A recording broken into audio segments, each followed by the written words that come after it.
নমস্কার, আরোহী নিউজ লাইভে আপনাদের সবাইকে স্বাগত। আমার বাংলা নিয়ে আপনাদের সাথে রয়েছি আমি অনুভব। আর এই মুহূর্তে সবথেকে গুরুত্বপূর্ণ যে খবর দিয়ে আমার বাংলা শুরু করব। জামিন পেলেন না 4 হেভিওয়েট নেতা। নারদা কাণ্ডে গ্রেফতার করা হয়েছিল ফিরহাদ হাকিম, শোভন চট্টোপাধ্যায়, সুব্রত মুখোপাধ্যায়, মদন মিত্রকে। জামিন পেলেন না 4 হেভিওয়েট নেতা। কলকাতা হাইকোর্টে শুনানি হয় আজ এবং সেই শুনানির পর জানা যায় জামিন পাননি এই 4 জন হেভিওয়েট নেতা। আপনাদের আবারও একবার জানিয়ে রাখবো, জামিন পেলেন না 4 হেভিওয়েট নেতা। বুধবার জেলেই থাকতে হবে এই 4 জন হেভিওয়েট নেতাদের, অর্থাৎ ফিরহাদ হাকিম, মদন মিত্র, শোভন চট্টোপাধ্যায়, সুব্রত মুখোপাধ্যায়, এদের এখন জেলেই থাকতে হবে। বুধবার জেলেই থাকতে হবে 4 জন হেভিওয়েট নেতাদের। আপনাদের আবারও জানিয়ে রাখবো, জামিন পেলেন না 4 জন হেভিওয়েট নেতা। বুধবার জেলেই থাকতে হবে এই 4 জন হেভিওয়েট নেতাদের।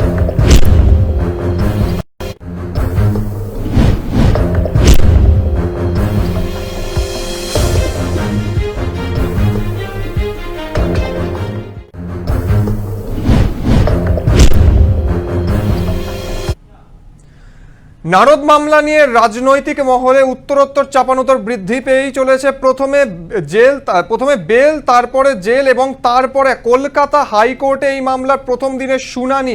সেই শুনানির পর সারা গোটা বাংলার নজর ছিল আজকে হাইকোর্টের রায়ের দিকে। সে হাইকোর্টে প্রথম শুনানি হলো। হাইকোর্টের শুনানিতে প্রথমে জানা যায় যে বুধবার তাদেরকে জেলেই কাটাতে হবে এই 4 জন যে হেভিওয়েট নেতা, অর্থাৎ মদন মিত্র, সুব্রত মুখোপাধ্যায়, ফিরহাদ হাকিম, শোভন চট্টোপাধ্যায়, এদের জেলেই থাকতে হবে এবং তাদের শারীরিক অবস্থাও কিন্তু ভালো নয়। এবং এই নিয়ে কিন্তু যথেষ্ট পরিমাণে উত্তরোত্তর চাপানোতর বৃদ্ধি পাচ্ছে। এই নিয়ে কথা বলবো নিউজ রুমে। আমাদের প্রতিনিধি রয়েছে রক্তিমা দাস। রক্তিমা, এই নিয়ে তোমার কাছে কি খবর রয়েছে? 4 হেভিওয়েট নেতা কিন্তু জামিন পেলেন না। একদমই তাই। আজকে দুপুর 2টোর সময় শুনানি শুরু হয় এবং সেখানে দুপক্ষের আইনজীবী উপস্থিত ছিল। শাসক দলের যারা ধৃতরা তাদের পক্ষের আইনজীবীরাও ছিল এবং সিবিআইয়ের পক্ষের আইনজীবীও ছিল। দুপক্ষের আজকে কিন্তু কার্যত দুটো শুনানি হয়। সেক্ষেত্রে তোমাকে বলে রাখি, একটা হচ্ছে যে হাইকোর্টের যে জামিনের স্থগিতাদেশ দিয়েছিল তা পুনর্বিবেচনা করার জন্য শাসক দলের পক্ষ থেকে আবেদন জানানো হয়েছিল হাইকোর্টে, এবং অপরদিকে সিবিআইয়ের পক্ষ থেকে আবেদন জানানো হয়েছিল যে এই রাজ্যে মামলা চলতে গেলে, তদন্ত চলতে গেলে বিঘ্ন ঘটতে পারে এবং তার জন্য যাতে ভিন রাজ্যে নিয়ে যাওয়া হয়, ভিন রাজ্যে নিয়ে গিয়ে তদন্ত করা হয়, তার জন্য আবেদন জানানো হয়েছিল। আজকে দুপক্ষের সওয়াল জবাবই শোনে আইনজীবী, যে বিচারপতি রয়েছেন তিনি শোনেন, এবং তারপরেও কিন্তু আজকে এই মামলার রায় ঘোষণা হলো না এবং সমস্ত কিছু সওয়াল জবাবের পর কিন্তু আজকের মতো শুনানি শেষ হয় এবং পরবর্তী শুনানি আগামীকাল রয়েছে। এবং তারপর যেটা সিদ্ধান্ত হয় যে আজকের রাতটা কিন্তু তাদের জেলেই কাটাতে হচ্ছে। যে 4 হেভিওয়েট নেতা মন্ত্রীরা রয়েছেন তাদের আজকের রাতটা জেলেই কাটাতে হবে এবং কালকে দুপুর 2টোর সময় ফের শুনানি হবে। সেই শুনানির পর রায় ঘোষণা হবে না ফের পরবর্তী দিন শুনানির দিন ঠিক হবে, তা কিন্তু এখন শুধুমাত্র সময়ের অপেক্ষা, তার দিকেই আমাদের তাকিয়ে থাকতে হবে। দেখো, তোমাকে বলে রাখি, আজকে যে দুটো বিষয় নিয়ে শুনানি হয়েছে সেই দুটো বিষয় নিয়ে সিবিআই পক্ষের আইনজীবী যে বক্তব্য রাখেন সেক্ষেত্রে হচ্ছে যে প্রথম দিন যেদিনকে এই 4 জনকে ধরা হয় সেখানে মুখ্যমন্ত্রী পৌঁছেছিলেন, তৃণমূলের সমর্থনকারীরা পৌঁছেছিলেন। তাদের যে বক্তব্য ছিল সিবিআই পক্ষের আইনজীবী যে এইভাবে কিন্তু প্রতিবাদ করে কিন্তু তদন্তে বিঘ্ন ঘটছে এবং তার জন্যই তারা ভিন রাজ্যে নিয়ে যেতে চাইছেন এই তদন্তের জন্য এই ধৃতদের। সেক্ষেত্রে কিন্তু পাল্টা যে শাসক দলের আইনজীবী রয়েছে মনু সিংভি, তিনি বলেন যে স্বাভাবিকভাবে যে 4 জন হেভিওয়েট নেতা মন্ত্রীকে তোলা হয়েছে আদালতে তারা প্রত্যেকেই কিন্তু প্রভাবশালী এবং প্রত্যেকেই খুব পরিচিত। তো স্বাভাবিকভাবেই তাদের জন্য জনরোষ থাকবেই, তাদের জন্য জনগণ ঝাঁপিয়ে পড়বে, সেটাই স্বাভাবিক। কিন্তু মুখ্যমন্ত্রী কিন্তু মৌন প্রতিবাদ জানিয়েছিলেন। সেক্ষেত্রে দুটো জিনিসকে কিন্তু এক করে দেখলে চলবে না, দুটো জিনিস সম্পূর্ণ আলাদা এবং তার জন্যই গ্রেফতারের পরোয়ানা থাকলেই বা গ্রেফতারের অধিকার থাকলেই সবসময় গ্রেফতারে কিন্তু কখনোই খাটে না, এমনটাই কিন্তু দাবি করেছিলেন মনু সিংভি। এবং সব শেষে সওয়াল জবাব শেষে কিন্তু আজকে বিচারপতি রায় ঘোষণা করলেন না। পুনরায় আগামীকাল কিন্তু ফের শুনানির দিন ধার্য করা হয়েছে। অনুভব, অনেক ধন্যবাদ রক্তিমা। পরবর্তী খবরের দিকে, ভেড়ার পাল নিয়ে রাজভবনের সামনে বিক্ষোভ।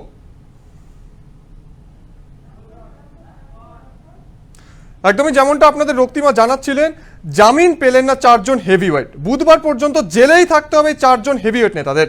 বৃহস্পতিবার পুনরায় নারদ মামলা শুনানি হবে বলে জানানো হয়েছে হাইকোর্টের তরফে।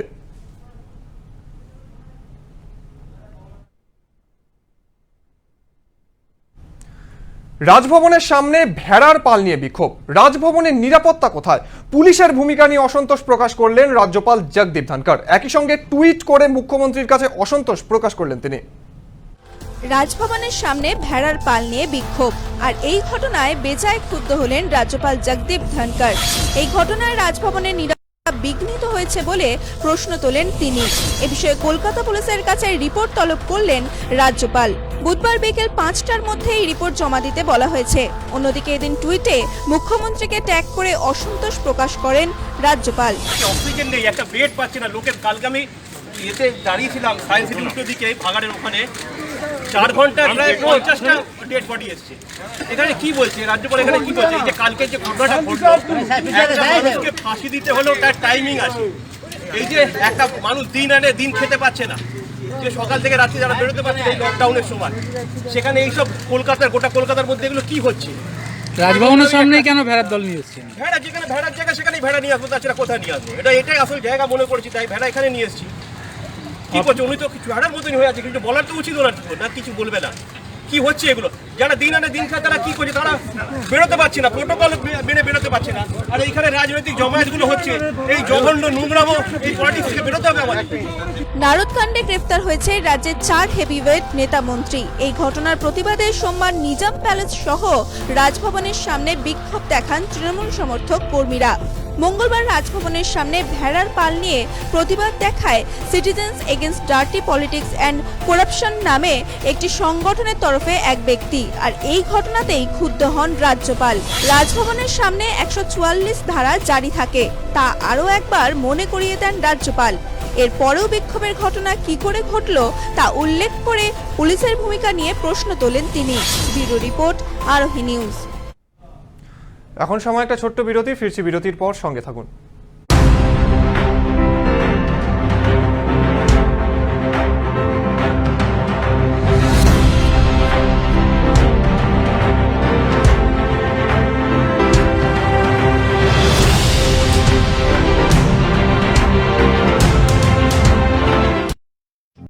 আগেও ছিল, ভরসা এখনো আছে। উড়ানের স্বপ্ন পুরাণে আমরাই সেরা, আমরাই ভবিষ্যৎ। ট্যালেন্টো এভিয়েশন সার্ভিসেস প্রাইভেট লিমিটেড। এক যাকে পাই, আরোহী ফাউন্ডেশন একেবারেই তাই। 8 থেকে 80-র জন্য এক ডাকে সাড়া দেয় আরোহী ফাউন্ডেশন। দুস্থ মানুষের পাশে দাঁড়ানোর জন্য অঙ্গীকারবদ্ধ আরোহী ফাউন্ডেশন। ছাত্রছাত্রীদের সফল ভবিষ্যতের জন্যই নিবেদিত আরোহী foundation. Arohi Foundation, solution for every need. Your bazaar, our bazaar. Welcome to onestopbazaar.com, where you can get all your necessary stuff, starting from souvenir to t-shirts, shoes, and many more handmade antique stuffs are available just under one roof.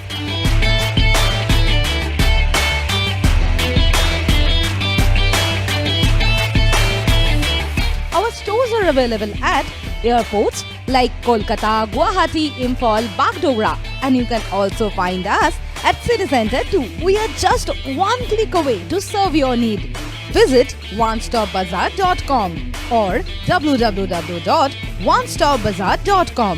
Feel the Indiana.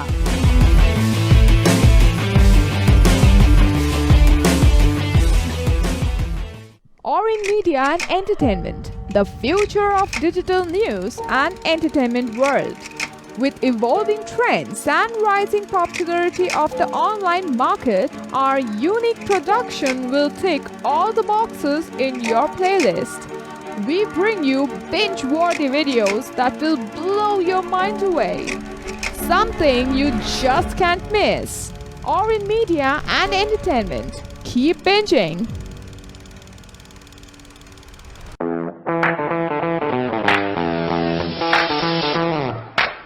Welcome to Takeoff Aviation and Management Academy.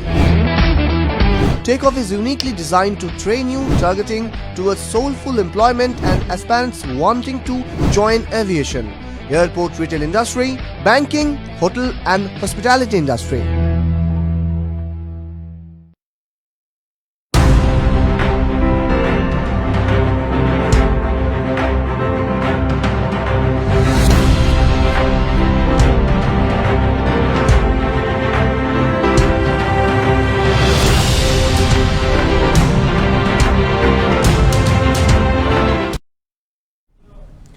ফিরে এলাম বিরতির পর। এখন দেখব করোনার করাল গ্রাস।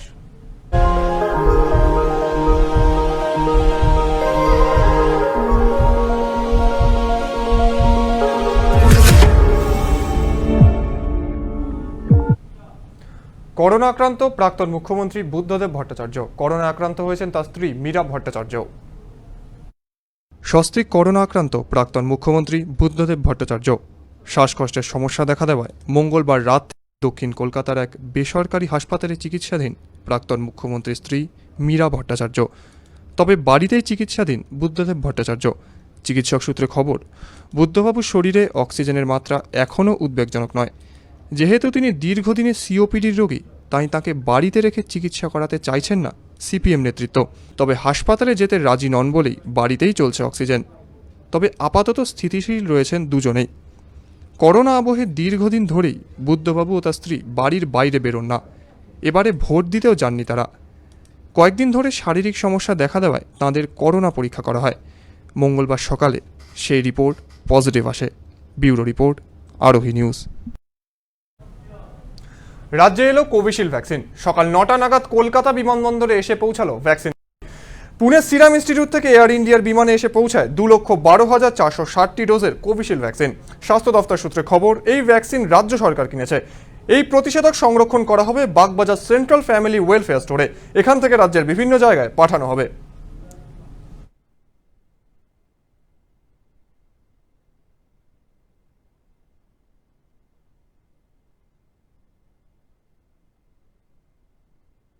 দু lakh 12,460 dose Covishield পেয়েছি। এটা সিরাম ইনস্টিটিউট পুনে থেকে এসেছে।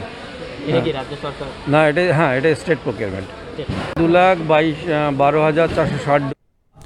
রাজ্যে চলছে কার্যত লকডাউন, কিন্তু নিউ টাউনের গৌরাঙ্গ নগরের দিকে যদি আমরা দেখি তাহলে সে কথা যেন বোঝারই উপায় নেই। রাস্তায় ঠিক ঠিক করছে মানুষের ভিড়, চোখে পড়ছে টোটো, ই রিক্সাও। একই চিত্র দেখা গেল সাপুরজি বাজারেও।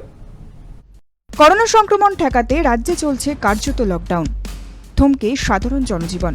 কিন্তু সরকারের তরফ থেকে নেওয়া কার্যত লকডাউনের সিদ্ধান্তকে বুড়ো আঙুল দেখিয়ে বাজার এবং রাস্তায় চলছে অবাধ বিচরণ সাধারণ মানুষের। করোনার প্রকোপ রুখতে করোনা বিধি মেনে চলতেই পরামর্শ দেওয়া হয়েছে বিশেষজ্ঞ এবং চিকিৎসকদের তরফে। রাজ্য সরকারের তরফ থেকে নেওয়া হয়েছে কার্যত লকডাউনের সিদ্ধান্ত। দূরত্ববিধি মেনে বাজার এবং অত্যাবশ্যকীয় জিনিস কেনার নির্দেশিকাও জারি রয়েছে। কিন্তু লকডাউনের প্রেক্ষিতে করোনা বিধিকে বুড়ো আঙুল দেখিয়ে বাজার এবং রাস্তায় চলছে সাধারণ মানুষ সহ টোটো চালকদের অবাধ চলাচল। 2020 থেকে লকডাউন চলছে, তারপরে 21-এ লকডাউন। তা আমরা কি করব? আমাদের সংসারপাতি তো আছে। তাই আমরা সরকারের কাছে আর্জি করব যে আমাদের এই সাপুরজি সুখবৃষ্টির সামনে যে 135খানা টোটো চলছে, আমাদেরকে একটু দেখতে। কারণ আমরা খুব অসহায়।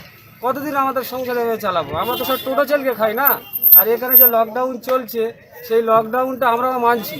কারণ করোনা এই পরিস্থিতির ব্যাপারে আমরা যেভাবে মানুষকেও চলতে ফেলতে বলছি যে একটু সাবধানে চলবেন, স্যানিটাইজার ব্যবহার করবেন, দূরত্ব বজায় রাখবেন, কিন্তু আমরা পাচ্ছি না। আমাদের পেটের জ্বালায় আমরা আর পাচ্ছি না। করোনার কবলে পড়ে 2020 কেটেছে লকডাউনের মধ্যে, যার ফলে অর্থনৈতিক দিক থেকে ভেঙে পড়েছে দিন আনা দিন খাওয়া সাধারণ মানুষের একাংশ। রুটি রোজের টানে রোজ বেরোতে হয় যাদেরকে, তারা ঘরে বসে থাকলে বন্ধ হবে অন্নের যোগান। যার কারণেই করোনার আবহের মধ্যে লকডাউনের প্রেক্ষিতেও সকাল 7টা থেকে 10টা পর্যন্ত বাজার খোলার সময় রাস্তায় বেরোতে বাধ্য হচ্ছেন টোটো চালকরা। এমনই মত টোটো চালকের একাংশের। আমাদের তো কাজ বাজ এটাই করে খাই আমরা। এই 10টা অবধি যা হয় তাই করি, 100-150 যা হয়। পুলিশে সেরকম কিছু বলছে না, আমাদের মোটামুটি বলছে 10টা অবধি তোমরা চালাও, এই জন্যই চালাচ্ছি। পুলিশও মাঝে সাঝে তারা দিচ্ছে, আমার মাঝে সাঝে কিছু বলছে না। করোনার দ্বিতীয় ঢেউয়ের প্রকোপে পড়ে লকডাউনকে থোড়ায় কেয়ার করে বাইরে বেরোনোই বাড়ছে বিপদ। আশঙ্কা বাড়ছে করোনা সংক্রমণ বেশি মাত্রায় ছড়িয়ে পড়ার। ব্যুরো রিপোর্ট, আরোহী নিউজ। লকডাউন অমান্য করায় কিশোরকে বেধড়ক মারধরের অভিযোগ উঠল ফাঁড়ি ইনচার্জের বিরুদ্ধে। ঘটনাটি মালদা জেলার। লকডাউন অমান্য করা এবার এক কিশোরকে বেধড়ক মারধর করার অভিযোগ উঠল মালদা জেলার ভালুকা ফাঁড়ি ইনচার্জের বিরুদ্ধে। সেই কিশোর এবং তার বাড়ির লোকের অভিযোগ, কারণ ছাড়াই পুলিশ লকআপে ধরে নিয়ে গিয়ে মেরেছে। এই অভিযোগ কার্যত স্বীকার করে নিয়েছে শাসক দল, যদিও অস্বীকার করেছে ভালুকা ফাঁড়ির ইনচার্জ। ঘটনাটি মালদা জেলার হরিশ্চন্দ্রপুর থানা এলাকার ভালুকা ফাঁড়ির অন্তর্গত গোবরাঘাট এলাকার। প্রহিত এই কিশোরের নাম শেখ বেলাল, বাড়ি হরিশ্চন্দ্রপুর থানার রশিদপুর গ্রামে।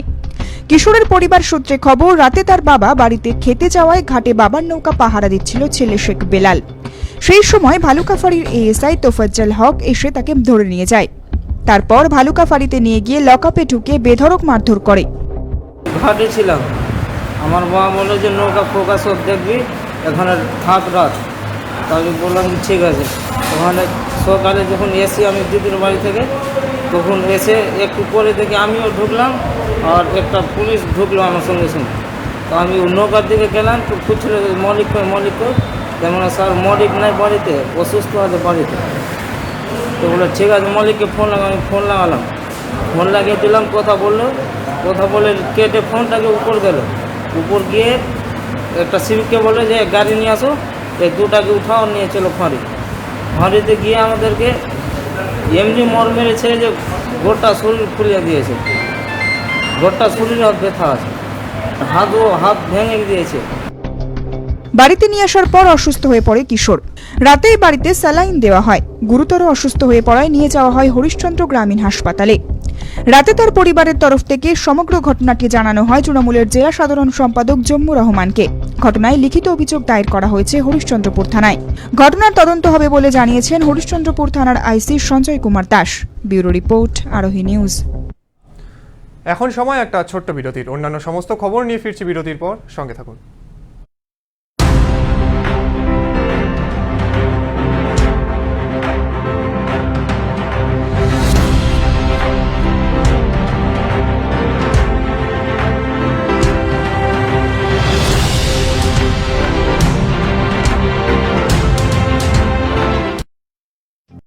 আগেও ছিল, ভরসা এখনো আছে।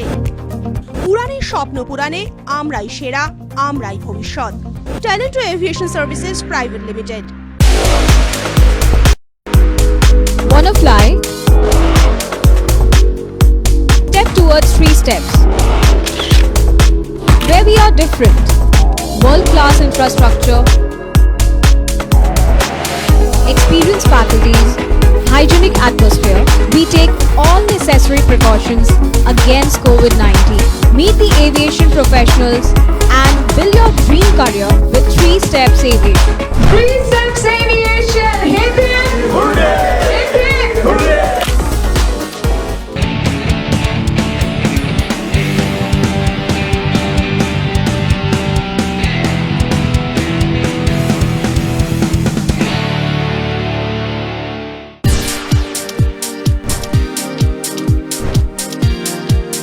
Welcome to Sena Group of Companies, your genie in a bottle.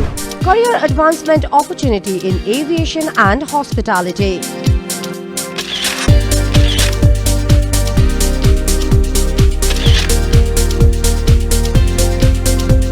Organic farming, evolving science of India's healthy future.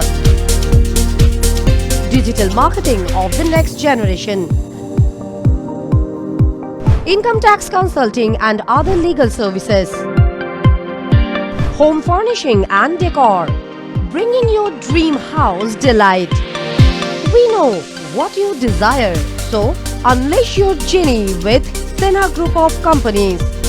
Let the magic begin. Sena Group of Companies. Dream with India.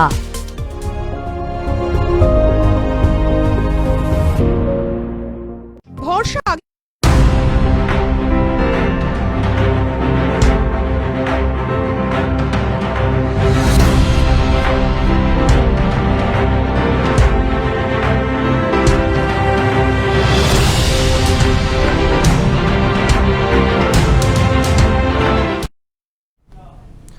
ফিরে এলাম বিরতির পর। প্রকৃতির খামখেয়ালিপনায় মাথায় ভাঁজ পড়েছে আম চাষিদের।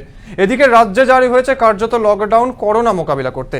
এই অবস্থায় রাজ্য সরকারের কাছে আম চাষিদের অনুরোধ, তাদের যদি সহযোগিতা করা হয় তাহলে এই যাত্রায় রক্ষা পান তারা। মালদার আমের খ্যাতি বিশ্বজোড়া। ভারতবর্ষের বিভিন্ন প্রান্ত ছাড়াও মালদা জেলার আম পাড়ি দিত বিদেশেও। কিন্তু দিনের পর দিন বাগানের যত্ন না নেওয়ায়, অনিয়ন্ত্রিতভাবে কীটনাশক এবং রাসায়নিকের ব্যবহারে কমেছে এই জেলার আমের কদর। আগে প্রচুর পরিমাণে আম বাংলাদেশে রপ্তানি করা হলেও হঠাৎ করে রপ্তানি শুল্ক বেড়ে যাওয়ায় এবং গুণগত মান কমার ফলে প্রতিবেশী দেশগুলিও মুখ ফিরিয়েছে মালদার আমের থেকে। মানে এক্সপোর্টের কথা যদি বলা যায়, ডোমেস্টিক এক্সপোর্ট অবভিয়াসলি হয় এখান থেকে, কারণ আমাদের নর্থ ইস্ট যেটা আছে, আসাম বা ত্রিপুরা অবধি মালদার আম যায়, এবং পাশাপাশি যেগুলো লাগোয়া স্টেট আমাদের এখানে আছে, যেমন ঝাড়খণ্ড আছে, বিহার আছে, তো সেগুলোতে কিছুটা হলো বেশ কিছু প্রতি বছরই বেশ কিছুটা আম সেখানেও যায়। আর দেশের বাইরে যেটা আমরা একবার প্রচেষ্টা নিয়েছিলাম বহু আগে, 2017 সালে আমরা একবার চেষ্টা করেছিলাম, লন্ডনে আম পাঠিয়েছিলাম। কিন্তু যেহেতু এখান থেকে এয়ারপোর্টটা অনেকটা দূরে, ইন্টারন্যাশনাল এয়ারপোর্ট অনেক দূরে, কলকাতা প্রায় 350 কিলোমিটার রাস্তা, এবং সেখানে হট ওয়াটার ট্রিটমেন্ট করে আম এই সারফেস ট্রান্সপোর্ট করিয়ে নিয়ে যাওয়াটা খুব একটা সাকসেসফুল হয়নি আমাদের। মালদার আমকে পেছনে ফেলে এখন জেলার বাজার দখল করছে দক্ষিণের আম। বিভিন্ন বাজারে শোভা পাচ্ছে দক্ষিণ ভারতের বিভিন্ন প্রজাতির আম। আমের রঙে আকৃষ্ট ক্রেতারাও। জেলার অর্থনীতির ক্ষেত্রে আমের ভূমিকা অত্যন্ত গুরুত্বপূর্ণ। বর্তমানে প্রায় 35,000 হেক্টর জমিতে আম চাষ করা হয়, কিন্তু বিমানবন্দরের দূরত্ব বেশি হওয়ায় বিদেশে রপ্তানি করা সম্ভব হচ্ছে না আমগুলি। একসময় মালদার আম জেলার সীমান্ত পেরিয়ে রপ্তানি হতো বিভিন্ন রাজ্যে। সরকারি উদ্যোগে কিছু আম পরীক্ষামূলকভাবে পাঠানো হতো বিদেশেও। তাই সরকারের কাছে আবেদন, যদি লকডাউনে আম রপ্তানি করার বন্দোবস্ত করে দেন তাহলে উপকৃত হন চাষিরা। আমাদের রাজ্য সরকার যা চাষিদের অনেকটা হেল্প করেছে, মানে জমির খাজনা মকুব করেছে, করেছে, আমের ব্যাপারে যদি চাষিদের ব্যাপারে আমাদের রাজ্য সরকার যদি মালদা কিন্তু বিখ্যাত আমে, যদি রাজ্য সরকার যদি মালদাতে কিছু আমের যদি একটা কোনো প্রজেক্ট বের করতে পারে তাহলে চাষিরা সব ঠিক থাকবে। ফলে কার্যত দিশেহারা জেলার আম চাষিরা। একমাত্র সরকারি সহযোগিতাতেই সম্ভব আম চাষিদের মুখে হাসি ফোটানো। ব্যুরো রিপোর্ট, আরোহী নিউজ। করোনা আক্রান্ত মানুষের পাশে দাঁড়ালেন ঘাটালের তৃণমূল সাংসদ অভিনেতা দীপক অধিকারী এবং করোনা আক্রান্ত মানুষদের হাতে দুবেলা রান্না করা খাবার তুলে দিলেন দেবের প্রতিনিধি দল। দেবের কথায় কমিউনিটি কিচেন খুলে তার প্রতিনিধিরা এই খাবার সরবরাহ করছেন। ঘাটাল লোকসভা কেন্দ্র থেকে নির্বাচনে লড়ে রাজনীতিতে পা এবং দুবারের সাংসদ অভিনেতা দেব ওরফে দীপক অধিকারী করোনা মহামারীতে আক্রান্ত এবং সাধারণ মানুষের সাহায্যে অগ্রণী ভূমিকা পালন করতে দেখা গিয়েছে তৃণমূল সাংসদকে। করোনার দ্বিতীয় ঢেউয়ে আরও একবার দেশ জুড়ে লাফিয়ে বাড়ছে সংক্রমণ, পাল্লা দিয়ে চলছে মৃত্যু মিছিল। এ রাজ্যেও সংক্রমণ বেশ উদ্বেগজনক। ইতিমধ্যেই রাজ্য সরকারের তরফে কার্যত লকডাউনের ঘোষণা করা হয়েছে। এমন সংকটময় পরিস্থিতিতে ঘাটাল লোকসভা কেন্দ্রের করোনা আক্রান্ত এবং তার পরিবারের পাশে সাহায্যের হাত বাড়িয়ে দিয়েছেন অভিনেতা দেব। দেবের কথা মতো ইতিমধ্যেই ঘাটাল এবং দাসপুর এলাকায় তার প্রতিনিধিরা কমিউনিটি কিচেন খুলে এলাকায় করোনা আক্রান্তদের বাড়ি বাড়ি রান্না করা খাবার সরবরাহ শুরু করেছেন। ঘাটালের ভূমিপুত্র আমাদের দীপক অধিকারী সাংসদ, সে সবসময় চায় যে ঘাটালবাসী যখনই বিপদে পড়ে তার পাশে দাঁড়ানোর জন্য, এবং আমিও স্বর্ণ ব্যবসায়ী এসএস আলম, আমিও ঘাটালবাসীর পাশে আমি সবসময় দাঁড়ানোর চেষ্টা করি, এবং আমিও এখানে ভূমিপুত্র। তো লাস্ট বছর যখন লকডাউন হয়েছিল তখন আমরা দুজনের উদ্যোগে ঘাটাল মাল্টি স্পেশালিস্ট হসপিটালে যারা ভর্তি আছে তাদের পরিবার পরিজনকে আমরা দিব্য এবং রাত্রে আমরা খাদ্য পরিধান করেছিলাম 76 দিন, এবং এবারেও যখন লকডাউন ডিক্লেয়ার হয়েছে আমরা ইমিডিয়েট তুরন্ত আমরা খাদ্য চালু করেছি। ইতিমধ্যেই দেব তার সামাজিক মাধ্যমে ঘোষণা করেছেন ঘাটাল লোকসভার বিভিন্ন জায়গায় করোনা আক্রান্ত ব্যক্তি এবং তার পরিবারের জন্য দুবেলা রান্না করা খাবার সরবরাহ করা হবে। সেই সংক্রান্ত তার নিযুক্ত প্রতিনিধিদের হেল্পলাইন নম্বরও দেওয়া হয়েছে। এরই পাশাপাশি ঘাটাল মহকুমা হাসপাতালে করোনার সেফ হোমে ভর্তি রোগীদেরকেও দুবেলা রান্না করা খাবার সরবরাহ করার কথা জানিয়েছেন দেবের প্রতিনিধিরা। বিপর্যস্ত অসহায় মানুষের পাশে আমাদের ঘাটালের যে সাংসদ দীপক অধিকারী সাহায্যের হাত বাড়িয়ে দিয়েছেন। সেজন্য আমি সকাল এবং দুপুরের লাঞ্চ এবং রাত্রের লাঞ্চটা সরবরাহ করে যাচ্ছি। এখানে পেশেন্ট পার্টিরা আছে, যেহেতু হোটেল টোটেল সব বন্ধ, খাবার কোথায় পাবে, তাই সাহায্যের হাত বাড়িয়ে দিয়েছে আমাদের দেবের যে প্রতিনিধি রামপদ মান্না। সোশ্যাল মিডিয়ায় পোস্ট করে দেব জানিয়েছেন, ঘাটাল অন্তর্গত এলাকায় যারা করোনা আক্রান্ত তাদের নির্দিষ্ট বাসস্থানে খাদ্য সরবরাহ করা হবে। এই পোস্টে 4টি ফোন নম্বরও শেয়ার করা হয়েছে। নিজের লোকসভা কেন্দ্রের মানুষদের কথা মাথায় রেখে দেবের এমন উদ্যোগে আপ্লুত ঘাটালবাসী। ব্যুরো রিপোর্ট, আরোহী নিউজ।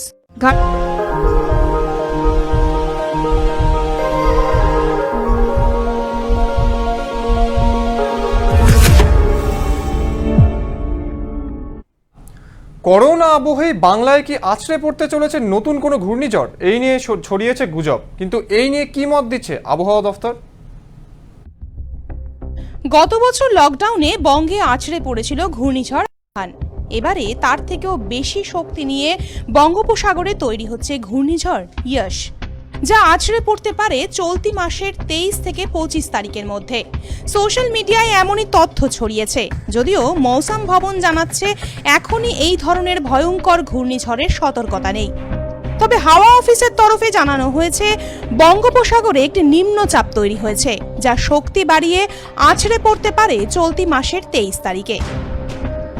সোশ্যাল মিডিয়ায় গুজব ছড়িয়েছে গত বছরের মে মাসে যতটা ভয়ঙ্করতা নিয়ে আছড়ে পড়েছিল ঘূর্ণিঝড় আম্ফান, তার থেকেও বেশি শক্তি নিয়ে ঘূর্ণিঝড় ইয়াশ আছড়ে পড়বে। এই ঘূর্ণিঝড়ের ইংরেজি বানান ভুল লেখা হচ্ছে বলেও যথেষ্ট অসন্তোষ প্রকাশ করে মৌসুম ভবন। এমনকি যে সমস্ত খবর, ছবি সোশ্যাল মিডিয়ায় ভাইরাল হয়েছে সেগুলো আলিপুর হাওয়া অফিসের দপ্তর থেকে দেওয়া হয়নি বলেই জানানো হয়েছে। এমন ভিত্তিহীন খবরের জন্য হাওয়া অফিসের তরফে সতর্ক করা হয়েছে। মৌসুম ভবন জানিয়েছে, ঘূর্ণিঝড়ের ভয়াবহতা একদিনে তৈরি হয় না। প্রথমে নিম্নচাপ তৈরি হয়, এরপর গভীর থেকে অতি গভীর নিম্নচাপ, এরপর সাইক্লোনিং স্টর্ম, তারপর সিভিয়ার সাইক্লোনিং স্টর্ম, যা ধাপে ধাপে very severe cyclone, extremely severely cyclone, সর্বোচ্চ সুপার সাইক্লোন। পাশাপাশি ঝড়ের ঘূর্ণনের ওপরেই নির্ভর করে ঝড়ের ভয়াবহতা। ব্যুরো রিপোর্ট, আরোহী নিউজ। আমার বাংলা এখন এই পর্যন্তই। প্রতি মুহূর্তের খবরের আপডেট পেতে এখনই সাবস্ক্রাইব করুন আরোহী নিউজের ইউটিউব চ্যানেলকে এবং লাইক করুন আরোহী নিউজের ফেসবুক পেজকে। সঙ্গে থাকুন।